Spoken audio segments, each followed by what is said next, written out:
Good morning, It's your boy, Urban Sports Guru. Where I'm at it. What's up? Top of the top. Just finished my workout. I was slacking this week, but I'm out here getting it. Let me give y'all some NFL talk and my week 2 picks. I'm gonna start off like this. We got the Bears against my Giants. Now, this is what I saw last week with my Giants. I saw Daniel Dimes look very, very good in some instances. In other instances, he seemed to revert back to the mistakes he was making last year. That terrible interception, that was horrible. I saw the defense, and particularly the front line, which they've invested a lot of resources in, be stout against the run early. And then I see Pittsburgh make an adjustment, and started running at their edges. And that's when they started getting some real success running the football. Because the Giants' edges, Zimenez, O'Shane Zimenez, and Lorenzo Carter, by NFL standards, they're pretty light in the ass. And you can run at them for the most part. And that's when they was having success. I don't think the Bears can run the football that well against them. I don't. However, I think Mitchell Trubisky is playing on borrowed time. I think last week he realized, I keep fucking up, I'm done. See, last year, the Bears would have been stuck with first half Mr. Trubisky that he showed in the game last week. They would have been stuck with that. I think he realized another drive of this, Nick Foles is coming in the game. And this is the point behind them getting Nick Foles. Nick Foles could come in and give them competent quarterback play. But most importantly, his presence holds Mitchell Trubisky accountable. Just him being there holds Mitchell Trubisky accountable. And when I look at the deficiencies in the Giants' offensive line, that center got embarrassed. I put a lot of the woes on the center, and I say that because he got embarrassed up front, and he's making the line calls. And Saquon, I love Saquon, but he's got to get better in pass protection. This is terrible. He's such a great runner, such a great receiver. Pass protection, you got to get better. Tiki's right. I think they're gonna, if Robert Quinn is able to play, Khalil Mack, the Mac Daddy. I know how I feel about them. Daniel Jones played good there last year. I think it's going to be a good game. I still give it to the Bears. The Cowboys versus the Falcons in Big D. Falcons last week went against a team that might end up representing the NFC in the Super Bowl. I gave the Falcons the edge because they were home, but Cowboys have the talent to represent the NFC in the Super Bowl. But what I saw in them last week, I saw the same old Cowboys. I do not trust them, even though they're home. I just don't trust them. I'm taking the Falcons. Lions versus the Packers. Did you see Aaron Rodgers last week? I'm taking the Packers. Jaguars versus Titans. Gardner Minshew. This guy keeps fucking up sports books. I swear to God. But he played well. They were able to get together a running game, and that helped them. But you're going against Derrick Henry, a.k.a. Mr. Business Decision. This is a team that outside of Josh Allen, they traded away every one good they had on defense. Jackson, Calais Campbell. You still have Miles Jack. Josh Allen is something to build on, but they ain't got nothing for Derrick Henry. I'm taking the Titans. Vikings at the Colts. These are two teams that I thought would win last week. These are two teams that I think will have good seasons, and both don't want to start off this year 0-2.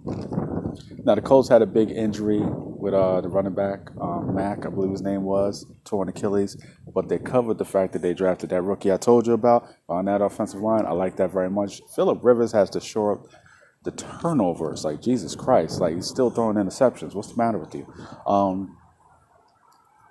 The Packers really feasted on those young corners that the Vikings had. The Vikings are stout everywhere else on defense except for at cornerback. They got some real young players there that need to develop. Both teams going to want to run the football. Both teams are desperate to need a win. Vikings, I think, are a little bit more desperate, and I say that because You got Aaron Rodgers in your division. When I look at the Colts, Texans are not going to be very good this year. 8-8 at best. Their main competition are the Titans. Jaguars, last week notwithstanding, are not a good football team. Colts in their home. I'm going to roll with the Colts. Then you have the Bills at the Dolphins, a division game. The fact that the Dolphins gave up so much yards on the ground last week versus New England, when everybody and their mom know New England can't really throw the football. Now, if you want to throw the ball against the Dolphins, they got those corners, they got those edge rushers. Yeah, they with the shits. But if you want to run it right down their throat, it's a problem. I expect the Bills to run the ball a good 40 times against them. And the Bills defense, Ryan Fitzpatrick is very, very good. The Bills defense is damn good. Ryan Fitzpatrick can be good at times, but the Bills defense is damn good. Damn good. I love that coach Sean McDermott. I'm taking the Bills. Now you got the 49ers at the Jets. I don't care if George Kittle is playing. I'm taking the 49ers. Fire Adam Gase now and get this shit over with. Just fire him now and get it over with. He should have never had the job in the first place. Next. Rams at the Eagles, the battle of the number 1 pick versus the number 2 pick from the draft a few years ago. Jared Goff versus Carson Wentz. Now, I do believe that what's his name is better overall. That Carson Wentz is better than Jared Goff. Sorry, I thought two people were fighting. I do think Carson Wentz is better than Jared Goff, but I think Jared Goff is a better team, and more importantly, that Eagles offensive line is not really good. Did you guys see Aaron Donald last week? If there's any debate as to who's the best defensive player in football is, let that debate be over. It's Aaron Donald and there's everybody else. Aaron Donald might win his 3rd Defensive Player of the Year award this year. Jesus fucking Christ. You do that to Zach Martin? Zach Martin will go to the Hall of Fame right now. And did you see what he did to Zach Martin? I'm taking the Rams. Now, I have 2 locks this week. Jaguars fucked up my lock last week. My first lock is the Broncos versus the Steelers. Everybody's really hyped about the Steelers, and I get it. It's early in the season. And I told you early the Steelers may be good. It's the second half of the season that I'm worried about. I like the lock. Steelers are giving 7.5. I like that lock. Steelers over the Broncos. I like that defense feasting against another second-year quarterback. They're home. Steelers are stout against the run. They were stout against the run the last couple of years. It's against the pass was the problem. And unless they're going against a QB that could really stand there and light it up, and the fact that they're going against another team with a questionable offensive line, Denver's had offensive line issues as well. I like the Steelers very, very much. That's one of my locks this week. Panthers at Buccaneers. I do think the Bucs will right the wrongs from last week. They won't look great. And the Panthers will make them work for it because Teddy Bridgewater is like that. And they're trying to build something, but in the grand scheme of things, I think the Bucs win the game. Washington at the Cardinals. I told y'all Washington defense is going to be a problem. I told y'all. I still don't think they'll win this game for the simple fact of they're going to have to score some points. And unless Kyler Murray turns the football over, I don't think that offense can score enough points. I don't think they can score enough points to keep up. Chase Young, Jesus fucking Christ. And when I think about the Cardinals' offensive line issues, I think it'll be a close game. But at the end of the day, I think the Cardinals will score enough points because the Redskins great in the front 7, but the secondary, particularly at corner, and you're going against Hopkins, I'm taking the Cardinals in a close game. Chiefs at the Chargers. Andy Reid with 10 days of preparation.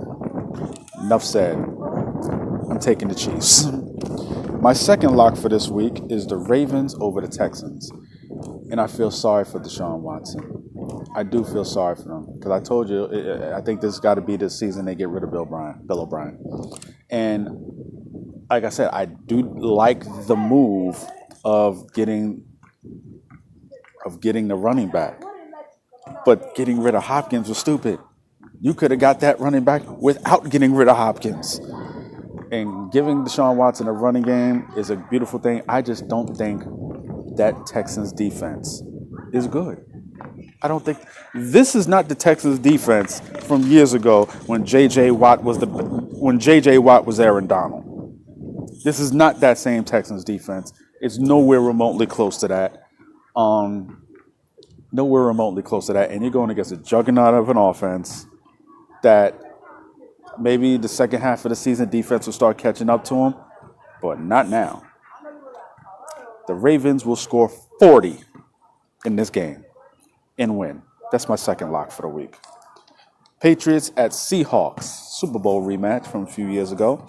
And Bill Belichick bigged up Russell Wilson, and rightfully so. Russell Wilson's that dude. He was my MVP pick last year. He's not my MVP pick this year, not because he's not that dude. It's just that Patrick Mahomes has a full season. I have a hard time picking against that. And if Lamar Jackson, the video game, has a full season, I have a hard time picking against that. Although, who I want, right after Patrick Mahomes, I want Russell Wilson. Russell Wilson, that dude. What impressed me mostly is the defense. The defense played well. If they can get that kind of defensive play, that level of defensive play, when you know now Russell Wilson, and now he has a quartet of guys to distribute the ball to. It's not Russell Wilson turn water into wine. He has a plethora of targets now. The offense can really be opened up now, not always just having to go ground and pound because he doesn't have that many targets. No, he has a plethora of targets now, and he's equipped to win more shootouts. And the Patriots, they looked good last week. They're going to put up a fight. I don't think they can score enough points. It's just that simple. I just don't think offensively they can score enough points. Rolling with the Seahawks. Lastly, we got the Saints at the Raiders. Raiders won a tough game last week. Tough game. And your first game in Las Vegas, you know what I'm saying, is going to be a big thing. I don't know if they're going to have fans, any amount of fans, I don't know. But, you know, it's big for Vegas. I like Vegas. Y'all know I was there. But hopefully be back very soon, next month. But I just don't think that the Saints are loaded. I think the second half of the season is when things are going to catch up for the Saints. Might have an injury or two, whatever the case may be. Might have an injury too. Michael Thomas. You know, Michael Thomas. Them not having Michael Thomas is an issue for that offense. But unlike last year, you at least have someone else. The spread is 6. I don't think they'll cover that. But I think they'll win a close game because you got Drew Brees. That's my picks. Hit the like, hit the subscribe. Let me know what you think in the comments. Your boy, Urban Sports Guru. I'm out. Salute.